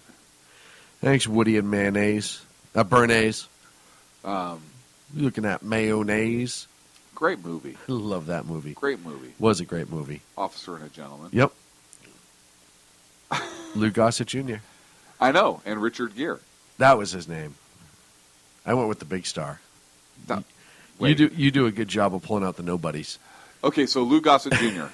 Iron Best Eagle. movie. Thank you. Yes, I didn't even have to finish. it. Whatever happened to the kid in that movie? Nothing. He did one movie. He did that, and I think he did like Heavenly Kid, right? Yes, he was the Heavenly Kid. That's no right. props for pulling that out, right? Wow. Thank you. Thank you. Yeah, no, I love Lou Gossett. I mean, he was awesome in Iron Eagle and an Officer and a Gentleman. Iron Eagle. Iron Eagle was amazing. I think he was in Iron Eagle, too. And that was such a realistic movie. Oh, totally realistic. Could have happened. Wait, wasn't that a Muslim nation that they were... Never mind, it doesn't matter. No, it doesn't matter. We weren't fighting them back then. No. They were our friends. I forgot. I know the answer, but I'm going to ask you. Which plane was it, the 15 or the 16? It was a 16. Okay, just wanted to double check. Come on. Well, hey, Hey, bring your A game at least. That's a Top Gun. What was the airplane they flew? The MiG-35B. Ken says, with that, you just pitched your way out of the 7th inning. Good job.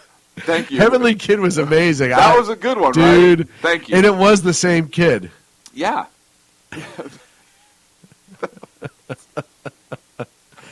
We're up against a break.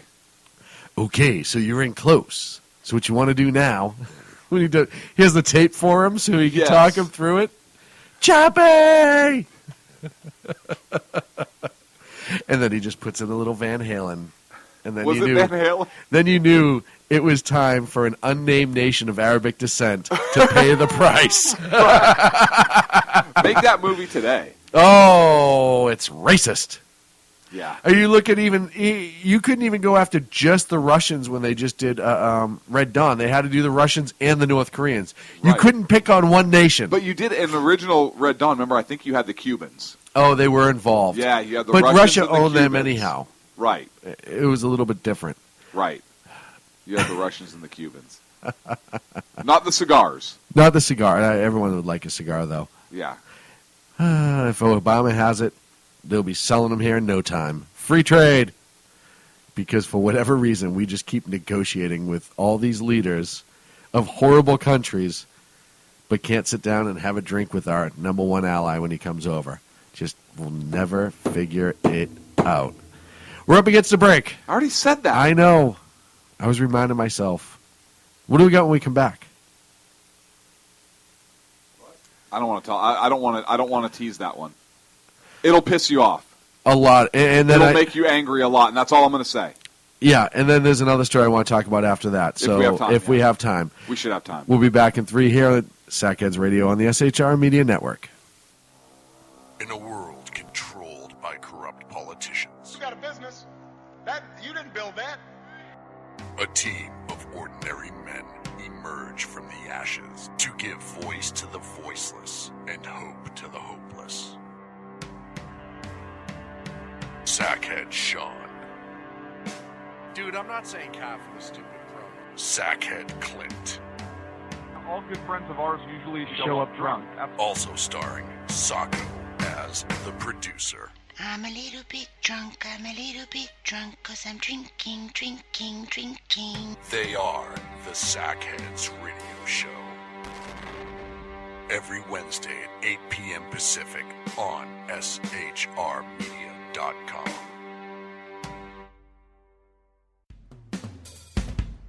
This is Tammy Jackson, inviting you to join me on the Tammy Jackson Show every Tuesday night at 7 p.m. Pacific on the 405radio.com. Put down that remote and tune into the show that covers politics, guns and the Second Amendment, religious liberties, sanctity of life, the military, and more. I host newsworthy guests and work hard to be a conservative radio show that's not like all the others. So save Tuesday nights at 7 p.m. Pacific for me, Tammy Jackson, on the 405media.com. Who listens to the Andrea Kaye Show? Let's find out as we eavesdrop on listener Roger Johnson in Encinitas. You know, if our policy is going to be bring any child who comes across the border and says coordination, we have to take them in. Okay, so apparently Roger fell asleep in the middle of my brilliant political tirade, and now he plans to sue me because I put him on the air, sleeping. Obviously, he's a liberal. Snoring, not an option while listening to the Andrea Kaye Show, Tuesday mornings at 11 on Financial News and Talk. You know I'm right. Y'all know I'm right. Hello, I'm Matt, a student at Hillsdale College. Here is Hillsdale President Larry Arnn on the continuing relevance of the Constitution. Many argue today that the Constitution is outdated because it addresses problems peculiar to the 18th century. Some parts of the Constitution do read rather quaintly. Consider the injunction against titles of nobility in Article 1, Section 9 of the Constitution. But is that so outdated? The purpose of the injunction is to prevent the government granting special privileges to some for partisan reasons. This strikes at the heart of the rule of law. The crony capitalism so common today is a place where the government bestows favors and tax dollars on some businesses to give them a leg up over others. This is exactly the kind of thing the Constitution was meant to prohibit. The Constitution is not so outdated after all. This Constitution Minute was brought to you by Hillsdale College. To join the national conversation on the Constitution, go to constitutionminute.com.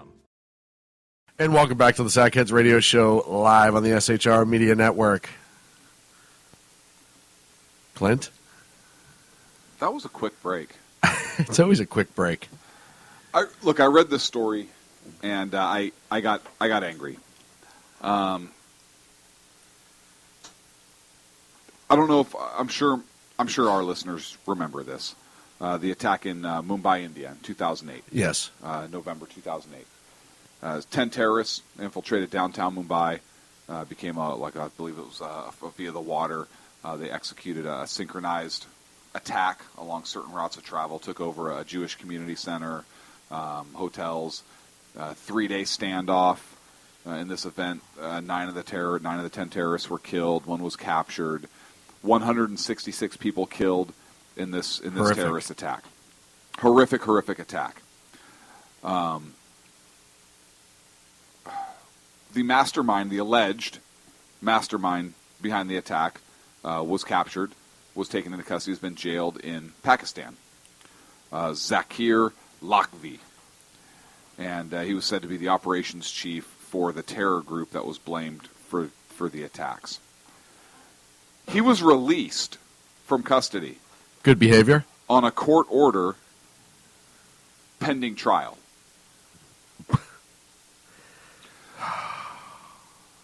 So let me reiterate. Pakistan released the alleged mastermind behind the 2008 Mumbai terror attacks that killed 166 people, pending trial. Is anybody else angry? Have you seen this? Why has this not been spread all over the media? I don't know. Why are people? I have not heard very much about this. This is infuriating at all. And the Indian envoy basically said our High Commissioner has registered our strong concerns with the Foreign Secretary of Pakistan at the release of a principal accused in the Mumbai terrorist attack of 2008. Obviously, India is frustrated, to say the least. This attack did happen in Mumbai, which is in India. And they already have bad relations. Right. So the last thing they needed was something else. Right. This is a major, major issue. The U.S. State Department spokesman, Jeff Rathke, he said, well, we're gravely concerned. That's all you have to say? You're gravely concerned? I'd be more concerned that more people are going to end up in the grave. Yeah. This is ridiculous. The lawyer for this clown basically said that he's being unlawfully held. Well, how? I don't understand. Well, he says this is a triumph for law and justice. Sharia law? And nobody knows if this guy is even banned from leaving Pakistan. Well, I'm but sure the guy does have to show up for his court trial. Oh. I'm sure. Well, he allegedly planned a massacre that ended up killing 166 people, a 3-day siege, 9 of 10 terrorists killed, locations taken over and barricaded and fortified for a standoff. But he's going to show up for court. He's a good guy. He posted a $500 bail. Not even. He wants that money back. Not even.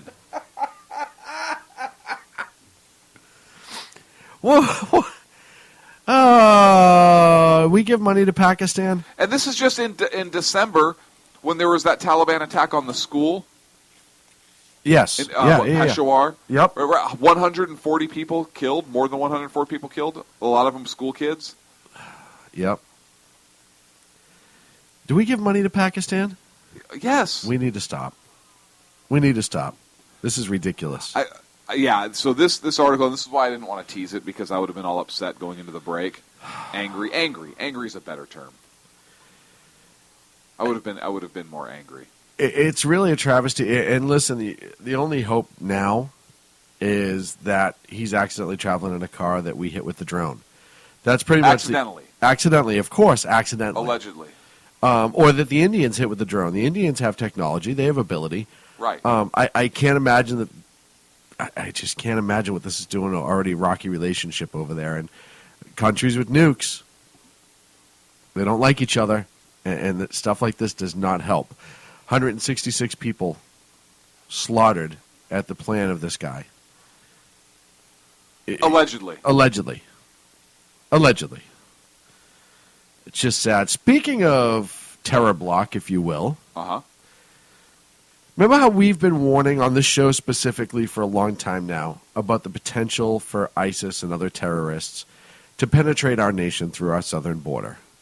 I'm pretty sure we've talked about that once or twice. Yes, once or twice. Maybe 15 times. Maybe a lot more than that. We had a story about a month ago about DHS saying they haven't been able to properly screen trains coming in from Mexico due to equipment, lack of manpower, procedure, etc. We talked about that a couple shows ago. Yep. We all know our border has some issues. It's not foolproof. And by not foolproof, I mean it's a wide open border. Right. By not foolproof, that means it's not Obama-proof. Right. We have essentially tied the hands of our INS agents on the border, customs, or whatever they're called now, and really, really kind of put them at a disadvantage. We have numerous issues that go on around the border on a regular basis. Just south of the border, about 8 miles, if you will, from El Paso, Texas. Judicial Watch, the website, is reporting that a Mexican army officer and a Mexican federal cop have come to them stating that ISIS has been training in a camp 8 miles to the south of the American border. I'm sure they're all over it. The area is controlled by obviously cartels. They control the entire country now. And the belief is that they're paying the cartels to not only have the space to train locally, but then be shuttled into the country via coyotes, which we just had that chase in Arizona that was like 30 miles, and the guy had been arrested and deported 20 times, so that's working out well. He said these locations, they found everything from the Quran, prayer rugs, Islamic writings, plans for Fort Bliss, the 1st Armored Division headquarters, Fort Bliss, and other materials that are concerning. Obviously, the 2 Mexican officials spoke under the condition of anonymity to protect their identity. 8 miles from the border. They said that they believe that they've been doing reconnaissance on places like universities, power plants, in New Mexico, the White Sands Missile Range, which is where we test a lot of our Raytheon and other missiles. Ooh, maybe they could go out there while we're going to test a missile. No, because they usually don't do warheads. Usually it's just the takeoff and all that stuff. They do warheads sometimes, though. That sort of thing. In October, Representative Duncan Hunter, who's from California, said he had sources that at least 10 ISIS fighters have been captured trying to cross the border into Texas, and that's just the ones that we've caught. The DHS says, that's totally false. That didn't happen. Right. We don't have any bad guys trying to cross the border. Never happened. But Hunter said that he had sources inside Border Patrol. A California state representative, he may have some information. DHS does whatever they can to make themselves not look bad. I have reason to doubt. How much does that scare you? Seriously. It doesn't scare me any more than I already have been. Here's why. Because it's nothing that we haven't suspected all along or thought was outside. I mean, it's not shocking to me at all. So therefore, I mean, I've thought about it before, so it really doesn't scare me. It's just a little unnerving. Listen, I know we've talked about it, and I know it's a reality, and yes, all of that I completely understand. But when we start seeing the hard evidence, it's like knowing your friend's an alcoholic, and you understand this with me. Right. Right. But when you see me drunk, it's a totally different story. It's kind of like that, where it's just sobering. What a weird term to use for that. But it's true. Just really frightening news. And there's a great article that was sent to us by a listener outside of this. Do you have any more comments on that? I'm sorry, because I just got this article from a listener, and I think it's worth reading. It is. Go, please. It's from the Young Conservatives, youngcons.com, and it's the difference between Democrats and Republicans. And it's pretty good. So if you're a Republican and you don't like guns, what do you do? If you're a Republican and you don't like guns? Yep, or a conservative, and you don't like guns. You just choose personally not to have them. Right. If you're a Democrat and you don't like guns, what do you do? Try and take everybody else's, but you own one yourself. You're 2 for 2. You're doing good. This is like a test. Okay. If you're a Republican and you're a vegetarian, what don't you do? You don't eat meat. If you're a Democrat and you're a vegetarian, what do you do? You prevent everybody else from eating. All right.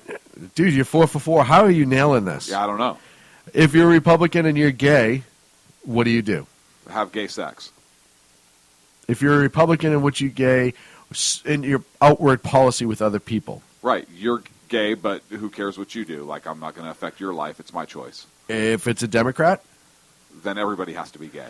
If a Republican is down and out and he thinks about how to better his situation, what does he do?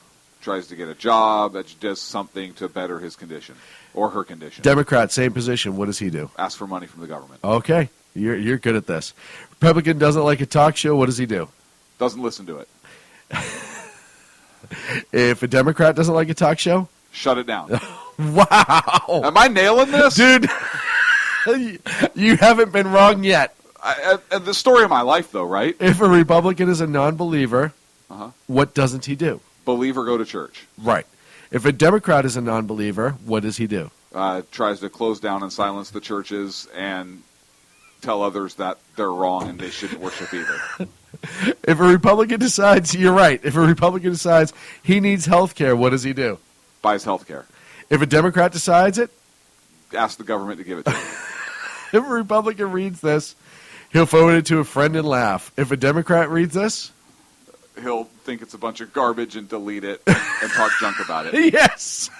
Seriously? Essentially, the last one, which is the one you were furthest from, Uh-huh. a Democrat would delete it because he's offended. Well, if he was offended, then he'd file a lawsuit. Right? And I love, even in the chat room, everyone's trying to keep up. That's so awesome. Except Ag gets the last question. Ag says they'll blow up the blog about how evil Republicans are. Right. Right. I thought that was really good. So, anonymous listener, thank you very, very much. I appreciate you sending that over. Wait, that was a listener who was a member of Anonymous? No, just a listener who wished not to be named. Oh, got it. I can't believe you got every one, dude. You didn't miss one. That is so great. And your answers weren't even like in the ballpark answers. Right. You were nailing them dead on. Well, know your enemy, right? I mean, it's not if you understand the difference. I don't know.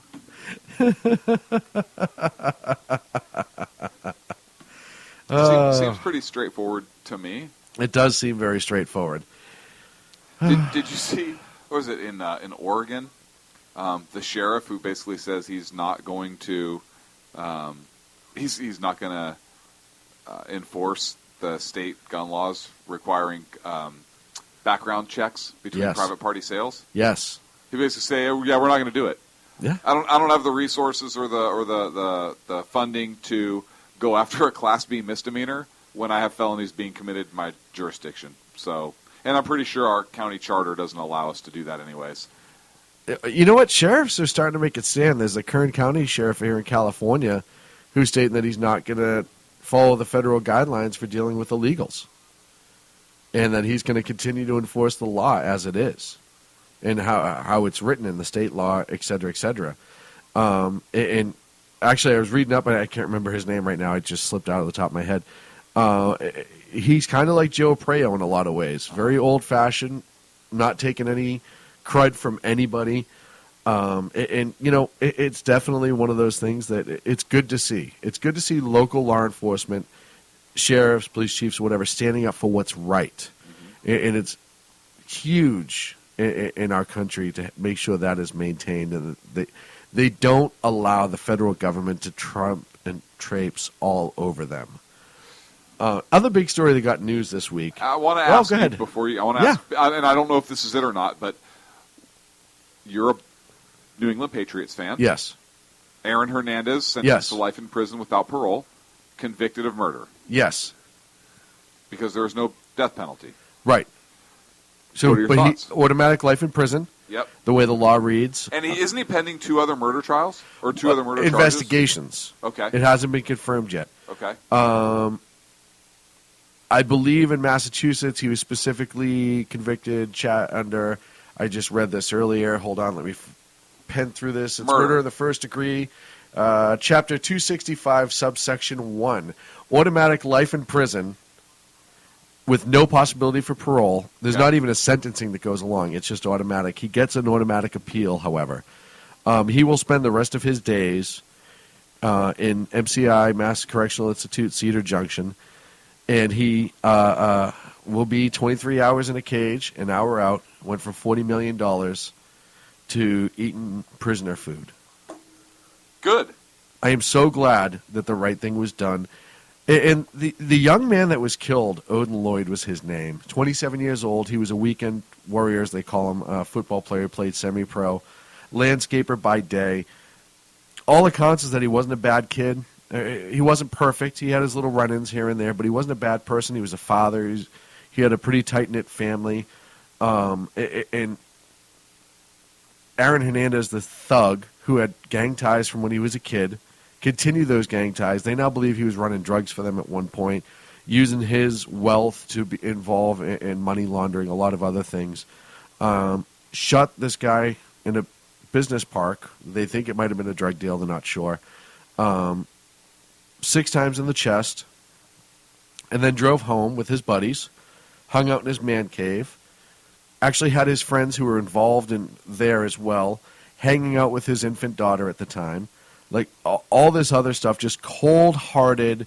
And you had the guy, if you saw the video from inside the house, he walked in with the gun. He had it in his hand, the murder weapon.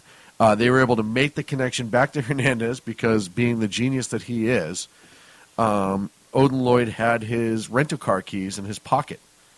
So when they went through his body, after the body was found, they found the rental car keys, contacted the rental car company and said, hey, it's rented Aaron Hernandez, and they went from there. The defense tried to say it was all circumstantial, and but he was done from the beginning. If you listen to any of the evidence, he was done from the beginning. So, I talked about this a little bit earlier today, but it's frightening that people who come from a rough upbringing, and the guy had a rough chance, who had a chance. Yep. And we hear that all the time from the left. Kids just need a chance, and we got to help them get that chance. And we got to get. He had it. He had it. $40 million chance. He was a Pro Bowler. He was an All-American.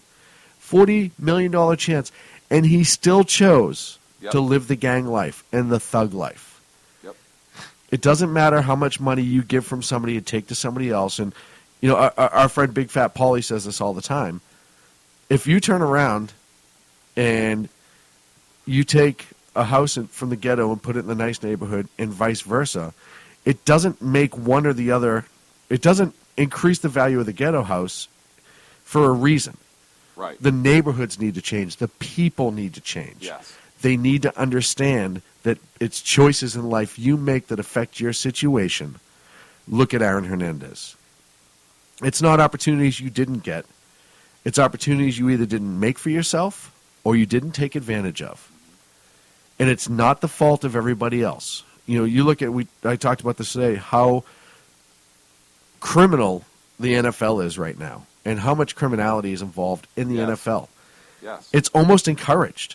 And it's not until something happens like Ray Rice that all of a sudden the NFL is like, whoa, we can't have this. Well, it's been going on for years. How about this? Don't draft people with criminal backgrounds. If somebody like Plexico Burress shoots himself in the leg with a gun illegally in a nightclub that could have killed other people, he stops playing. Have it in their contract that if you're convicted of a violent crime or a felony, you lose all the money you made. It goes away. You don't get to play in the NFL anymore. Be serious, because you know what? These kids are going through high school and college with dreams of playing in the NFL, not worried about what they could lose, because you know what? They know that odds are if I make a horrible mistake or make a bad decision, they're going to clean it up for me. And they do. Look at Johnny Manziel. The kid never should have made it through college. Right. He should have been kicked out of college 3 or 4 different times. Yep. All of a sudden, they protected him because they wanted him in the end. The NFL wanted him, so the NFL protected him at a collegiate level. He gets in, and where is he now? Rehab, or he's out now. He's a train wreck. It's a culture that's being encouraged. Yep. And instead of the college level football players being encouraged to get their degree and play college, it's play football. It's play football, and we'll give you a degree. And that's the sad part. And now families are ruined. And not just, Aaron Hernandez deserves a life in prison, but he has a young kid. He has a family. Odin Lloyd certainly has a family that gets affected by this. It's a horrible situation, and it was allowed by the NFL because this sort of activity is not shunned and just not treated how it should be. People like Aaron Hernandez think they can do this and get away with it. And it continues. And it's not just the NFL. Yes, there are other problems in other leagues and other sports, but not like the NFL. The NBA, honestly, the most you hear out of the NBA is the guys get caught drinking and driving. You don't hear a lot of, there's some couple once in a while. Allen Iverson was bad, but you don't hear a lot anymore. The NBA cracked down on a lot of the shenanigans. Baseball's been tight for a long time. They don't allow it. Same thing with hockey. So if the NFL wants to save face and wants to be role models for young people to want to excel and play at that level and be good people when they get there, they need to dramatically change the way that they do discipline in that league. And I hope they do. I don't know if they will, though. It's money. It's money. Those stars, regardless of their personal conduct off the field, bring in money. People paid to see Aaron Hernandez play because he was a Pro Bowler. He was an excellent football player. Yeah, he was an amazing football player. And so they could turn their back and just not care because it was. Yeah. And he was going to get in the league one way or the other. It didn't matter who he played for. He happened to be drafted by the Patriots. Right. But the league wanted him. And he was a guy they knew when he was being scouted that had issues. And like NFL Ag said in the chat, there's a show about NFL scouts, and they actually say, we consider guys who had, quote-unquote, issues off the field. Well, why? Why? There are other players out there. Exactly. There are other people who've done nothing wrong. And Mary brought this up earlier today, but guys like Tim Tebow are the ones that the media focuses on and shuns. Yep, absolutely. Because he's spiritual. Yep. And he has a relationship with God. If you don't think that something is just totally twisted with that, it's sad to me. It really is sad. Well, that's a great way to end the show. Wah, wah. Sorry. You brought it up. I know, but you didn't have to go all sad, right? Like you could have spun it into a positive. Could have done something good. There's an opening for a tight end on the New England Patriots. Actually, there's not. We got Gronkowski. We're good. Hey, tomorrow, Jason Miller's been covering all the UK elections and debates, and it does affect us at home, and we think it's kind of a cool thing. So at 2 p.m. On the East Coast, 11 a.m. on the West Coast, the debate coverage will start, and the actual debates start at 3 p.m., and we'll be carrying that. And I think Jason will carry that right through the afternoon. So if you want to check that out tomorrow. If you've never watched British politics, I will watch the House of Commons because it's kind of like this show.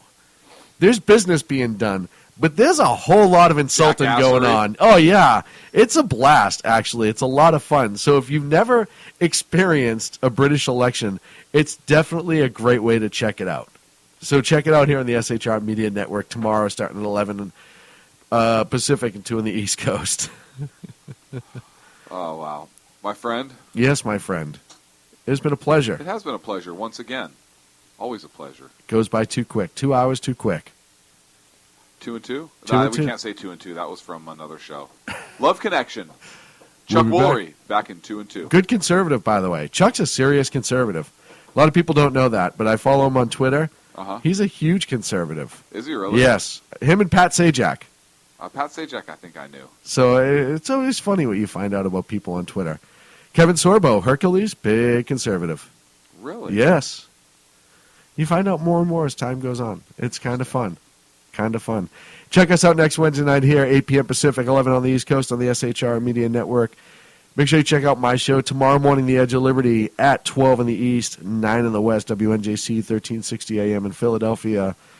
In the afternoon, you have the British elections, followed by the Evan Miller Report, and the exceptional one himself, Ken McClinton, starting at 6 in the West, 8 in the East. Check out all the great shows, shrmedia.com. If you miss any of them, you can get them on Spreaker. We will see you next week. I'm Sackhead Sean. I'm Sackhead Clint. And in the corner is Sacco, and properly in his cage. Play us out, buddy. The best late-night conservative talk show in America, Sackheads Radio. And listen, there are no people better on the air to give you the best in conservative talk than Sackhead Sean and Sackhead Clint. And we're working on immigration papers for a certain other guy who happens to work here, too. For those who are tuning in around the world to the best in late night conservative talk, Sackheads Radio. Sackheads Radio.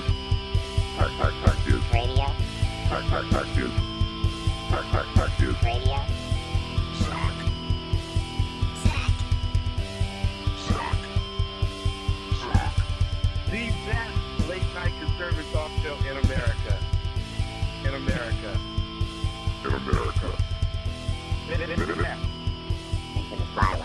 And in this web was a large, I'm pretty sure it was the biggest spider I've ever seen.